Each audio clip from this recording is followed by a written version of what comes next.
जय गुरुजी संगत जी, आपका बहुत बहुत स्वागत है गुरुजी के इस चैनल पर, जिस पर हम उनकी प्यारी संगत के सत्संग शेयर करते हैं। अगर आपको भी अपने सत्संग हमारे साथ शेयर करने हैं तो आप डिस्क्रिप्शन में दिए गए व्हाट्सएप नंबर पर या तो ईमेल आईडी पर हमें लिखकर भेज सकते हैं। आपके सत्संग भी ज़रूर शेयर किए जाएंगे संगत जी के साथ। चलिए संगत जी, आज का सत्संग शुरू करते हैं। जय गुरु जी की, शुक्राना गुरु जी का। संगत जी, आज आपको दिसंबर 2005 की एक घटना बता रहा हूँ। यह सुबह की बात है, जब मैं घर बैठकर न्यूज़पेपर पढ़ रहा था।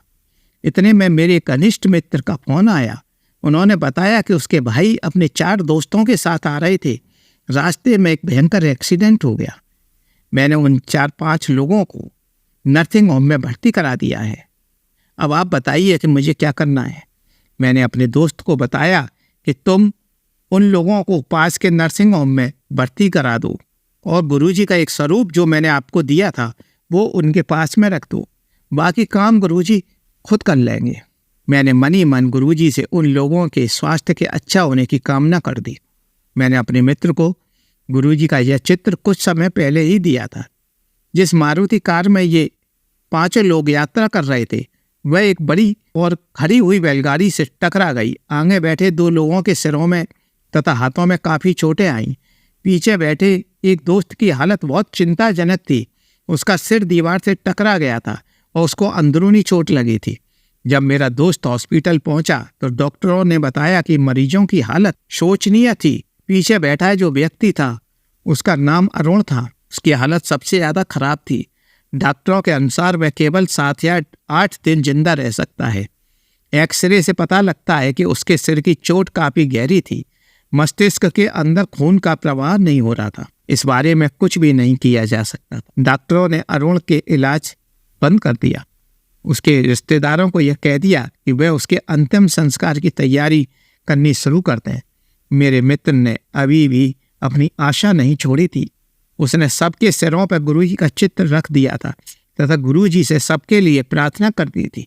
मैं लगातार अपने मित्र से फोन पर बातें करता रहा।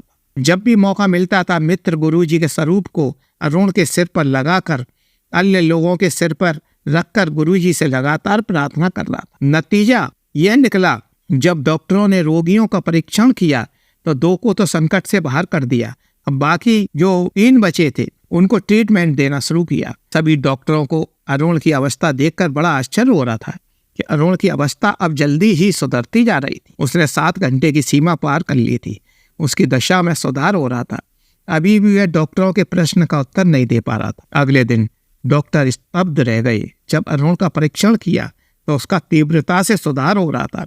तब डॉक्टरों ने कहा कि यह व्यक्ति ठीक तो हो जाएगा, लेकिन यह सामान्य जीवन नहीं जी पाएगा। इस एक्सीडेंट के 2 हफ्ते बाद तक मेरा मित्र उन लोगों के सिर पर गुरुजी का चित्र रख रहा था। उसकी पूरी आशा थी कि गुरुजी इन लोगों की मदद अवश्य करेंगे। गुरुजी अपने अनुयायियों की हर हालत में मदद करते हैं। एक मंथ बाद अरुण बोलने लगा तथा पुरानी घटना के बारे में बताने लगा। अब वह पलंग से उठना चाहता था। गुरुजी की कृपा से वह स्वस्थ होता गया। 3 महीने के बाद उसने अपना ऑफिस ज्वाइन कर लिया। उसका उपचार करने वाले डॉक्टर केवल आश्चर्य व्यक्त कर सकते थे। उनको यह पता नहीं था कि गुरुजी ने अपने अनुयायियों की रक्षा किस प्रकार की है। जिस पर गुरुजी की मेहरबानी होती है उसका कोई भी शक्ति बाल भी बांका नहीं बिगाड़ सकती। कोई जरूरी नहीं कि व्यक्ति स्वयं चलकर गुरुजी के पास मंदिर पहुंचे। यदि यह आवश्यक है तो गुरुजी अपने अनुयायियों की मदद के लिए स्वयं चलकर उनके पास आ जाते हैं और हर संभव सहायता करते हैं। इस प्रकार केवल गुरुजी के स्वरूप ने अपने 5 अनुयायियों की मदद करके उन्हें मौत के मुंह से निकाल लिया। गुरुजी के आशीर्वाद का एक अवसर करीब 9 महीने पहले आया था, जब मैंने गुरुजी के दर्शन भी नहीं किए थे। मैं अपने 2 गेस्टों से बात कर रहा था, मेरी मामी तथा मेरी भाभी। मेरी मामी स्पेंडोलाइटिस की मरीज थी तथा भाभी जी को आधा शीशी दर्द का रोग था। ये दोनों रोग अत्यंत खतरनाक थे। मेरी मामी जी ने यह बताया कि इस बीमारी के कारण वे ना तो सो पाती थीं और न ही उठ बैठ पाती थीं। उनको किसी न किसी के सहारे की आवश्यकता होती थी और किसी भी वाहन में यात्रा नहीं कर पाती थी। जैसे ही यान चलने पर झटका लगता था तो उनके शरीर में एकदम करंट सा मारने लगता था। खास तौर से गर्दन में बहुत दर्द होता था। उनको हर समय बहुत वेदना रहती थी। हमने कई जगह उनको दिखाया लेकिन उनको कोई भी फायदा नहीं हो रहा। डॉक्टरों का कहना था कि सारी जिंदगी उनको इसी प्रकार काटनी होगी। कभी कभी उनके मन में विचार आता था कि कहीं जाकर आत्महत्या कर लेनी चाहिए। ऐसे जीवन से भी क्या फायदा जिसमें हर समय वेदना होती रहे। परंतु कहते हैं कि व्यक्ति अपने कर्मों का फल इसी संसार में भोगता है। वह कर्म तो तुरंत बांध लेता है, लेकिन जब भोगने की बात आती है वो आत्महत्या करने की सोचने लगता है। उधर भाभी जी को इतनी पीड़ा होती थी कि बिना नींद की गोलियों के नींद ही नहीं आती थी। सारी सारी रातें करवट बदलते हुए निकल जाती थीं। इससे उनके ब्रेन पर काफी प्रभाव पड़ रहा था। मैंने उन लोगों को गुरुजी के स्वरूप दिए हुए थे तथा उन लोगों से यह भी कहा था कि जब भी तुम्हें कोई परेशानी लगे गुरुजी के स्वरूप के आगे आप प्रार्थना कर देना, आपकी सुनवाई हो जाएगी। गुरुजी अपने इन स्वरूपों का वितरण इसी भावना से करते थे कि संगत के किसी भी सदस्य को जब भी कोई पीड़ा हो वह स्वरूप के आगे भी प्रार्थना कर सकता था, क्योंकि कभी कभी इंसान के पास इतना समय और पैसा नहीं हो पाता कि वह दिल्ली आकर गुरुजी के दर्शन कर सके। उनके अनुयायी अब काफी दूर तक फैल गए हैं। इन लोगों ने गुरुजी के स्वरूप के आगे अपना दुखड़ा रोया। गुरुजी की कृपा हुई और धीरे धीरे मामी जी व भाभी जी का यह सालों पुराना रोग खत्म होने लगा। दोनों को अब काफी आराम आ गया था। ये लोग गुरुजी के अनंत भक्त बन चुके थे। गुरुजी जब इसी प्रकार अपने भक्तों की सुनवाई करते हैं, इसीलिए उनके अनुयायियों की संख्या अब बढ़ती चली जा रही है।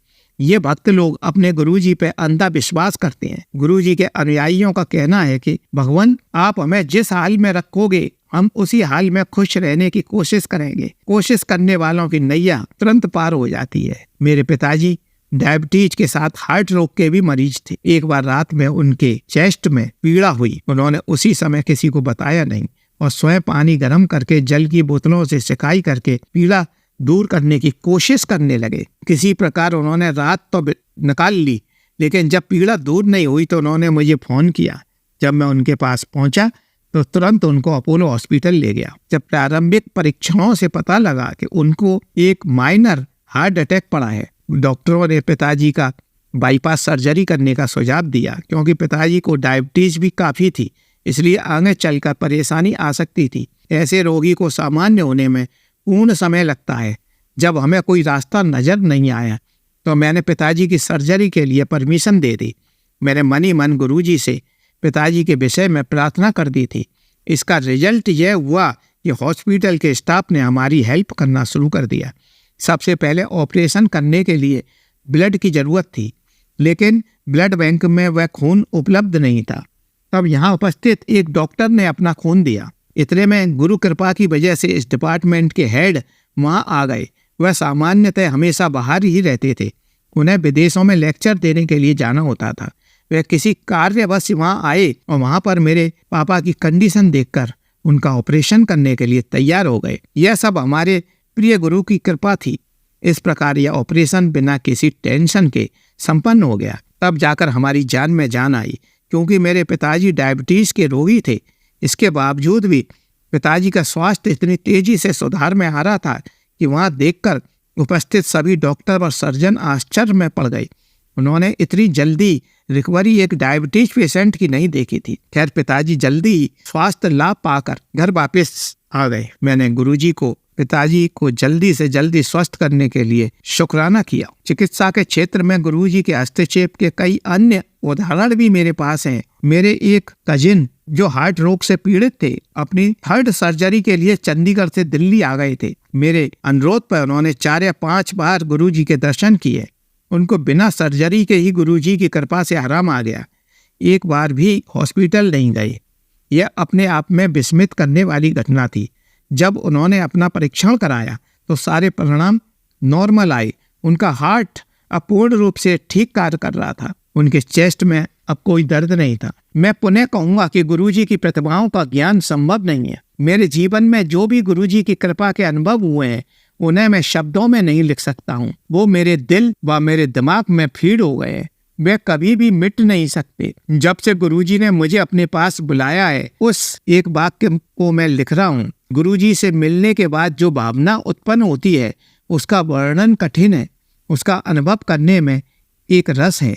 व्यक्ति उनसे मिलकर हमेशा आंसुओं से रोता था। वे आंखें रोती नहीं थी, बल्कि उस व्यक्ति की पूर्ण भावनाएं आंसू बनकर गुरुजी के चरणों का वंदन करती थी। वैसे भी समाज में गुरु के पैर धोने की प्रथा चली आ रही है। गुरुजी अपना वास्तविक रूप छिपाने के लिए विभिन्न उपाय करते थे। हम लोग केवल लौकिक रूप से गुरुजी से परिचित हैं, इसलिए वह प्राप्त करने में असमर्थ हैं जो वह देना चाहते हैं। गुरुजी हमारी सभी अपेक्षाएं पूर्ण कर देते हैं। वास्तव में गुरुजी वह प्रदान करने में समर्थ हैं जो कि भगवान भी हमें देने से पहले कई बार सोचेंगे। हमने जैसे बीज बोए हैं वैसे ही फसल काटने के उत्तराधिकारी हैं। यदि हमने बबूल के बीज बोए हैं तो हमें बबूल ही मिलेगा जो कि कांटों से भरा हुआ होता है, उसमें आम का फल नहीं मिलेगा। मेरी एक आंटी हैं, उनकी 2 शादियां हुई थी। पहली पत्नी से 2 लड़कियां थी। जब पहली पत्नी की डेथ हो गई तो उन्होंने दूसरी शादी इन आंटी से की। इनके 4 बच्चे हुए, 2 लड़कियां तथा 2 लड़के। आंटी अपनी सौतेली बेटियों के साथ क्रूरतापूर्वक व्यवहार करती थी। बात बात पर उन्हें मारना तथा डांटना, अपने बच्चों को अच्छे से अच्छा देने की कोशिश करती थी। जब सौतेली बेटियां बड़ी हुईं तो आंटी का सोचना था कि इनके लिए साधारण से लड़के ढूंढ लेते हैं जो रोज कमाते हों और रोज खाते हों। यह अच्छे लड़के देखने के मूड में नहीं थी, लेकिन उन दोनों लड़कियों की शादी बहुत ही अच्छे लड़कों से हुई। जो व्यक्ति भगवान के मामले में टांगे अड़ाने की कोशिश करता है, भगवान उसको बहुत बुरा करते हैं। उनकी शादी सास ससुर तथा घर के अन्य सदस्यों ने मिलकर कर दी। दोनों लड़के सरकारी जॉब में थे।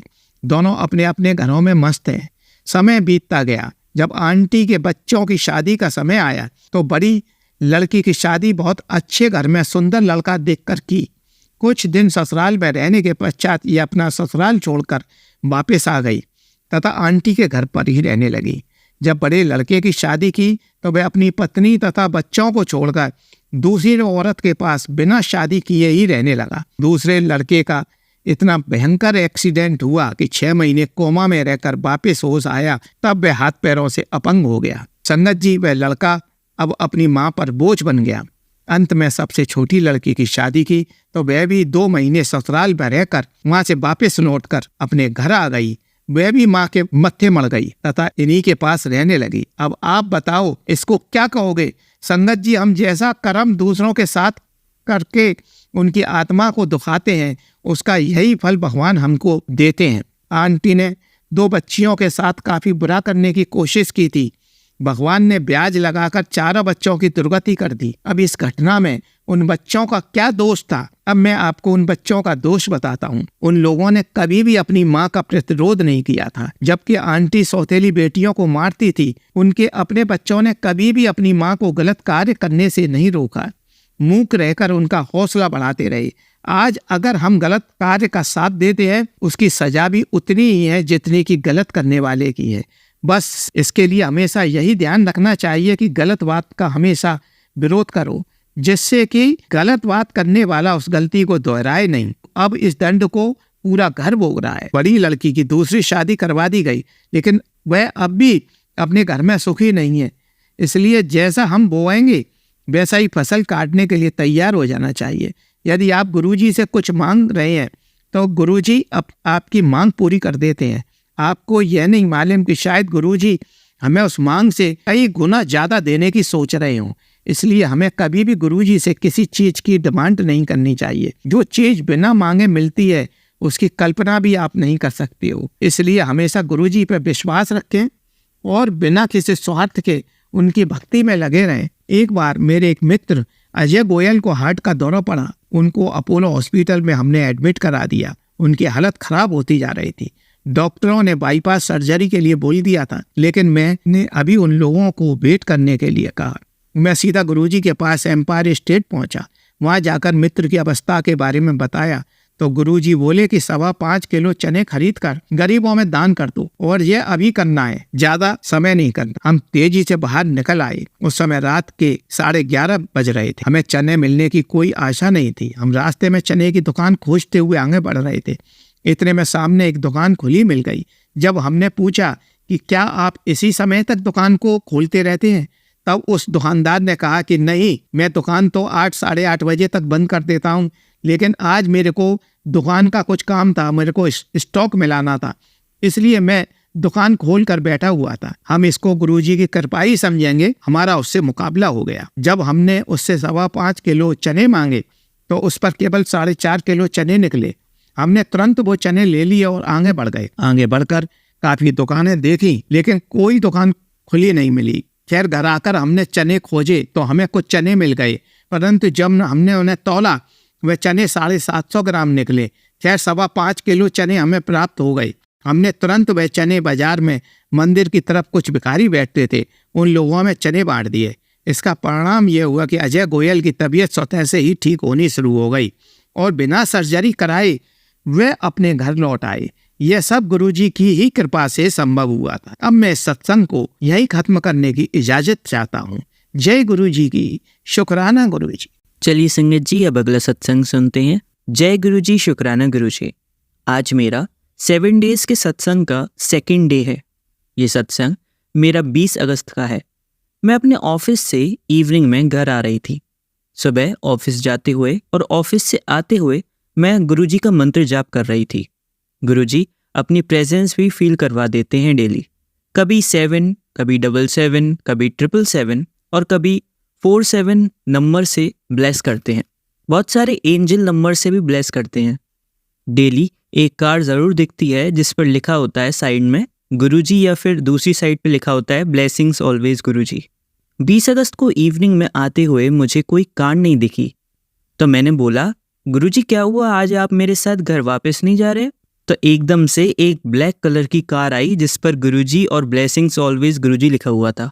मेरी आंखों में से आंसू आ गए और चेहरे पे एक मुस्कुराहट आई। इतने में ही एक व्हीकल और आता है जो छोटा हाथी जैसा लग रहा था, जिस पे हमारी जैसे पानी की टंकी होती है वैसे ही कुछ उसके पीछे लगा हुआ था, उसी की शेप में, और उसके साथ उसमें 20 या 30 बॉक्सेस और होंगे। उनमें से एक बिल्कुल मेरे साथ रोड पर गिर जाता है।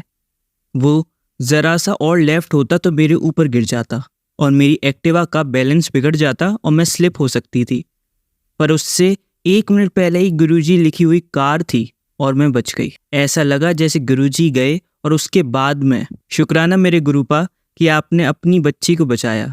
जय गुरुजी, शुक्राना गुरुजी। अब मैं अपने नेक्स्ट सत्संग की तैयारी करती हूँ। ओम नमः शिवाय, शिवजी सदा सहाय। ओम नमः शिवाय, गुरुजी सदा सहाय। चलिए संगत जी, अब अगला सत्संग सुनते हैं। जय गुरुजी, शुक्राना गुरुजी। अनंतम अनंतम शुक्राना मेरे प्यारे गुरुपा, मेरी प्यारी गुरु संगत। जय गुरुजी। मैं गुरुजी की बेटी नागपुर से। मैं अपने सत्संग की शुरुआत मंत्र जाप के साथ करना चाहूँगी। आप सब भी मेरे साथ मिलके मंत्र जाप कीजिए। ओम नमः शिवाय, शिवजी सदा सहाय। ओम नमः शिवाय, गुरुजी सदा सहाय। ओम नमः शिवाय, शिवजी सदा सहाय। ओम नमः शिवाय, मेरे प्यारे गुरुजी सदा सहाय। जय गुरुजी।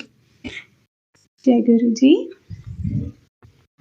जैसे गुरुजी की बहुत कृपा है हम पे, बहुत बहुत सब पे, मीन्स वो अपनी सारी संगत पर इतनी कृपा बनाए रखते हैं, इतनी पॉजिटिविटी देते हैं, इतना सब इजी कर देते हैं लाइफ में, पूरा पर्सपेक्टिव चेंज कर देते हैं।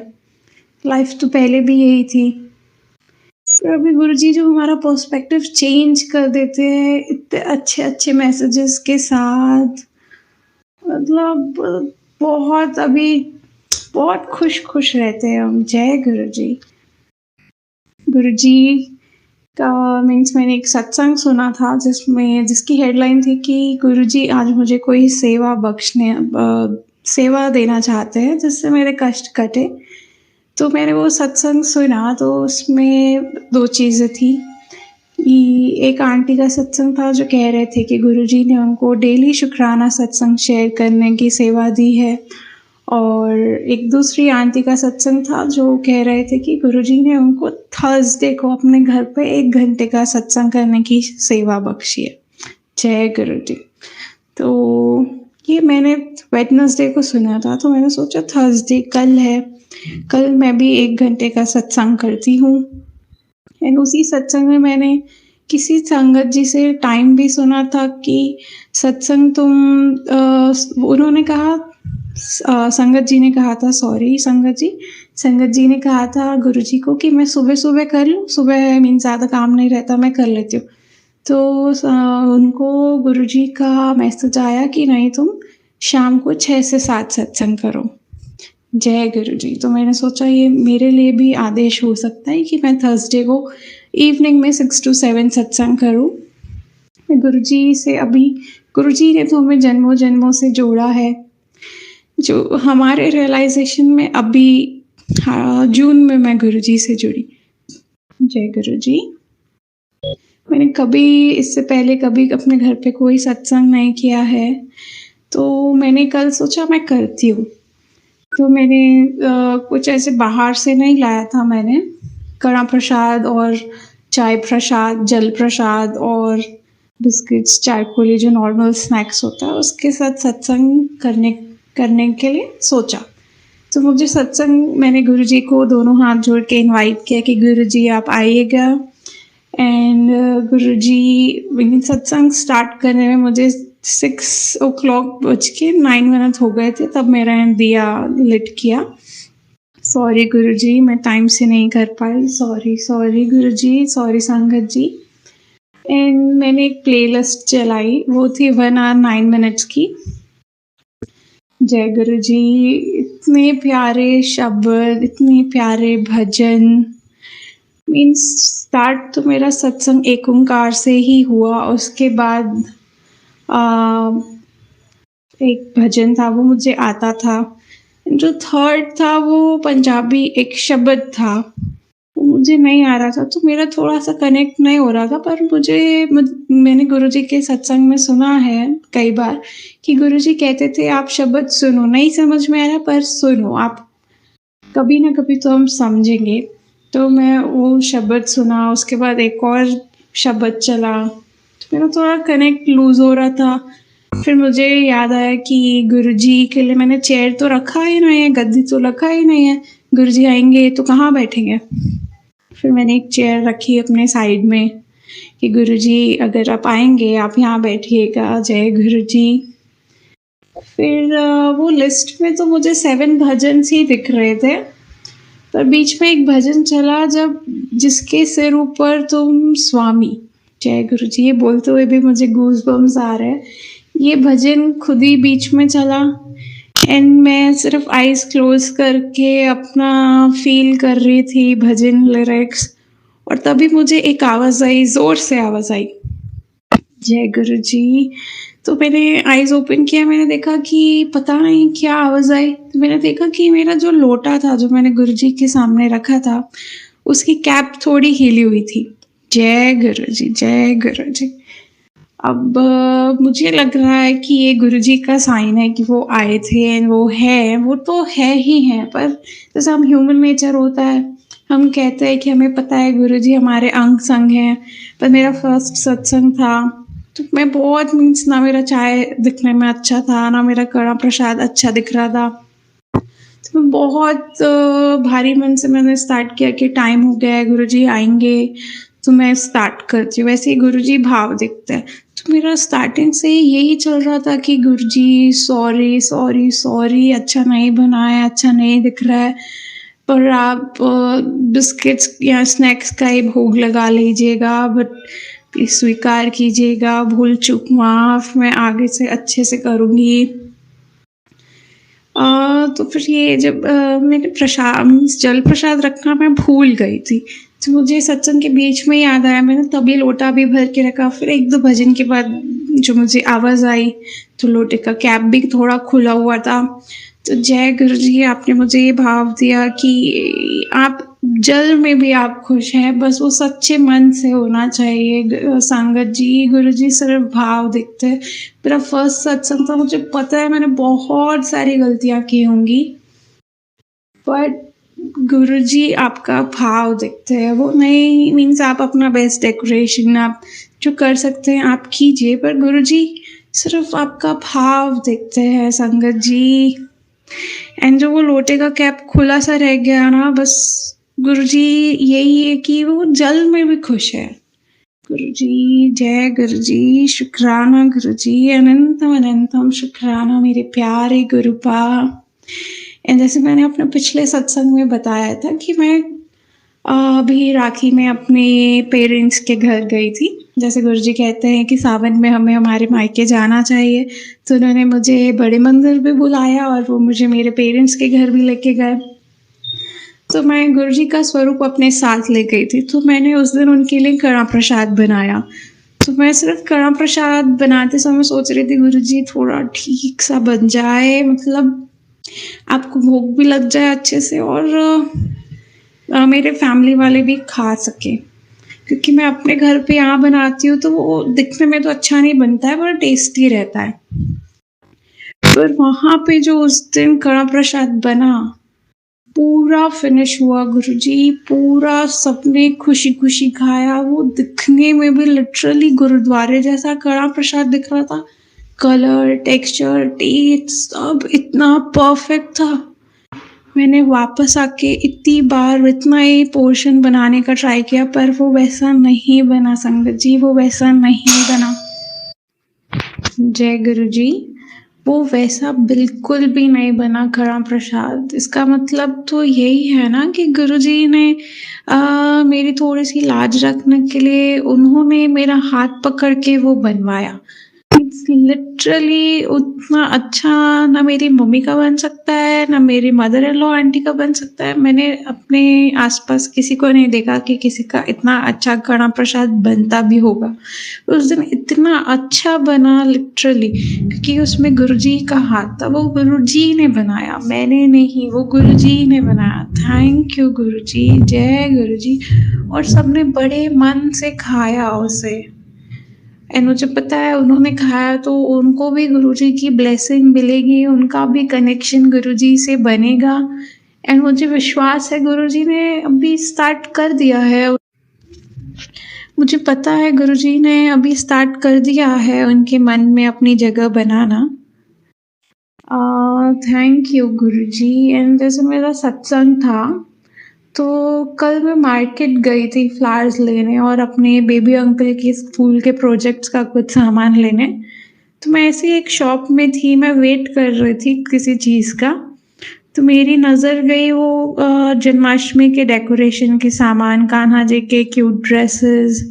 तो मैंने देखा वहाँ जो कान्हा जी के दुपट्टेज रहते हैं बिल्कुल एम्ब्रॉयडरी वाले, तो मैंने सोचा मैं ये एक गुरुजी के लिए ले लेती हूँ। आज इवनिंग में सत्संग करूँगी तो गुरुजी को भी पहनाएंगे, जैसे गुरुजी के दरबार में लगा रहता है सब, एक अच्छा सा दुपट्टा उनकी तस्वीर के, उनके स्वरूप के सामने रहता है। तो मैंने भी लिया।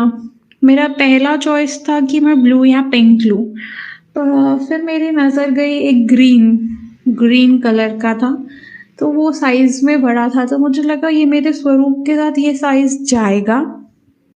फिर मैंने कल मॉर्निंग में ही एक सत्संग सुना था मोनिका आंटी का, तो वो कोई सत्संग की बात कर रहे थे, पर उनके बीच में एक था कि उन्हें एक चुन्नी मिली, माता की चुनरी मिली मंदिर से, और उसमें बहुत ही प्रिटी मोर बने हुए थे। और मैंने जब वो ग्रीन वाला दुपट्टा देखा तो उसमें भी मुझे मोर पंख दिखा, तो मुझे लगा कि शायद गुरुजी चाहते हैं कि मैं ये मोर पंख वाला ही दुपट्टा लूँ, इसलिए उन्होंने मुझे वो सत्संग सुनाया। संगत जी आप मानेंगे नहीं, जब मैं शाम को मंदिर डेकोरेट कर रही थी, मैंने गुरुजी के स्वरूप के सामने वो दुपट्टा लगाया, तो वो एग्जैक्ट वही ग्रीन कलर है जो गुरुजी के चरण स्वरूप में आप देखेंगे ध्यान से तो उनकी धोती का जो ग्रीन कलर है, exact same green colour. Guruji thank you Guruji. Means इतना मैचिंग सा हो गया है वो कि आपको लगेगा आपने पर्पसली वो लिया है, तो गुरुजी चाहते थे कि उनके लिए मैचिंग ड्रेस आए। जय गुरुजी। वो ऐसे छोटे साइंस देते हैं, ऐसे काम करा देते हैं कि मीन्स आप कितना भी दिमाग लगा के काम कर लो वो इतना परफेक्ट नहीं होगा। ऐसा नहीं कि हमने गुरुजी को पूरा सरेंडर कर दिया है कि नहीं, अभी भी हम बहुत मट मैले हैं, अभी भी बहुत सफाई खुद की करनी है। एंड बस यही प्रे करते हैं कि गुरुजी अपनी रज़ा में राज़ी रखिए, अपने रंग में रंग दीजिए गुरुजी। ब्लेस ऑल गुरुजी, इतने प्यारे हो आप, इतने प्यारे। सब कैसे कर लेते हो आप? मीन्स इतना इतना करते हो आप हमारे लिए, इतना करते हो। Thank you guruji, thank you guruji. अपनी कृपा सदा सब पर यूं ही बनाए रखिए मेरे मालिक। Bless all. इतना करते हो आप, अपनी कृपा सदा सब पर यूं ही बनाए रखिए मेरे मालिक। अपनी कृपा सब पर यूं ही बनाए रखिए और ऐसे ही हमें सेवा बख्शते रहिए, अपनी रज़ा में राज़ी रखिए। सदा शुक्राना करने की सेवा बख्शिए कि हम डेली भी कर सके सेवा। मीन्स डेली शुक्राना, हर सांस में शुक्राना है गुरुजी, हर सांस में शुक्राना है। क्या बोलें आपकी वडियाई, क्या वडियाई करें मेरे मालिक, आपसे बड़ा क्या है। आप ही हैं सब। जय गुरुजी। अपनी रज़ा में सदा राज़ी रखिए मेरे मालिक। Bless all. अपनी कृपा सब पर यूं ही बनाए रखिए। जय गुरुजी। शुक्राना गुरुजी, अनंतम अनंतम शुक्राना मेरे प्यारे गुरुपा। संगत जी, मुझसे जो भी गलतियाँ होती है मैं सीख रही हूँ, गुरुजी सिखा रहे हैं, तो मुझे जो भी गलतियाँ हो रही है उसके लिए मुझे माफ़ कीजिए। एंड मुझे कुछ करेक्ट करना है, बिल्कुल करेक्ट कीजिए कमेंट्स में या कहीं भी। मीन्स गुरुजी भी मुझे सिखाएं प्लीज़। मुझे पता है गलतियाँ होंगी ही, ह्यूमन है, गलतियाँ तो होंगी ही। ब्लेस ऑल गुरुजी, ब्लेस ऑल। अब मैं गुरुजी की आज्ञा से अपने अगले सत्संग की तैयारी में लग जाती हूँ और मैं मंत्र जाप करना चाहूँगी। संगत जी, आप सब भी मेरे साथ मिलके मंत्र जाप कीजिए। उससे पहले मैं अंकल जी जो मेरे सत्संग शेयर करते हैं उनको भी बहुत बहुत बहुत शुक्राना। अंकल जी, गुरुजी आपको और आपकी पूरी फैमिली, आपकी पूरे सराउंडिंग सबको ब्लेसिंग्स दें। जय गुरुजी, ब्लेस ऑल गुरुजी। अब मैं अपना मंत्र जाप शुरू करना चाहूँगी। ओम नमः शिवाय, शिवजी सदा सहाय। ओम नमः शिवाय, गुरुजी सदा सहाय। ओम नमः शिवाय, शिवजी सदा सहाय। ओम नमः शिवाय, गुरुजी सदा सहाय। अब मंत्र जाप करते हैं। ओम नमः शिवाय, शिवजी सदा सहाय। ओम नमः शिवाय, गुरुजी सदा सहाय। ओम नमः शिवाय, शिवजी सदा सहाय। ओम नमः शिवाय, गुरुजी सदा सहाय। ओम नमः शिवाय, शिवजी सदा सहाय। ओम नमः शिवाय, गुरुजी सदा सहाय।